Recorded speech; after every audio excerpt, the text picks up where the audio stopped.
En raison de ces tensions, un nombre important... Je vous en prie, oui. Non, pas du tout. Et puis, si ce n'est pas un secret, où sommes-nous avec la mise en œuvre de programmes? Le jalonnement de ce retrait a été... devait monter en puissance, il s'érige toujours une entrave. Nous savoir si vous détenez vraiment un schéma fort.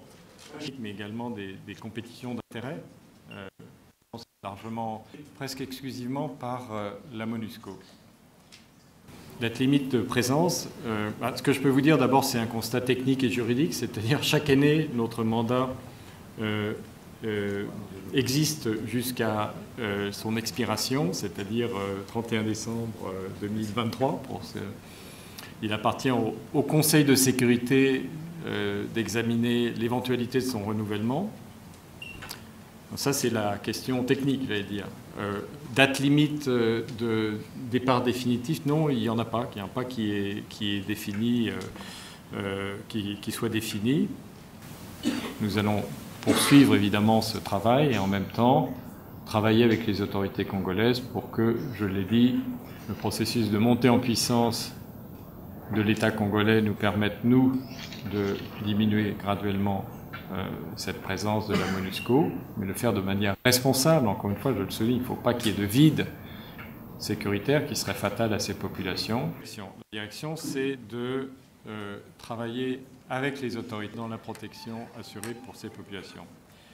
En ce qui concernant les discussions liées à la MONUSCO, nous sommes engagés à soutenir ce processus de précantonnement et de cantonnement avec nos efforts politiques et aussi avec notre soutien en matière logistique. De même, nous sommes déterminés à soutenir et à faire un plaidoyer pour que avance de manière plus rapide le processus de désarmement dans le cadre du PDDR-CS.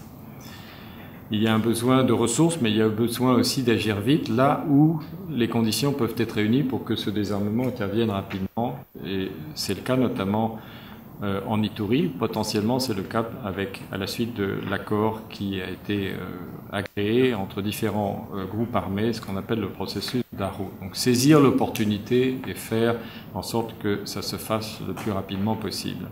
Que vous ne vous sentez pas un parti responsable sur demande des autorités congolaises? Est-ce que vous n'êtes pas un parti? Merci. Des Nations Unies, parce que vous êtes maintenant un habitué du Congo. Vraiment, au Nord Kivu, dans le petit nord de l'IRC. Il est essentiel que tous les acteurs politiques et aussi les acteurs de la société civile fassent tout pour apaiser les tensions. Bien sûr, il y a une responsabilité des autorités à cet égard, elle est évidente.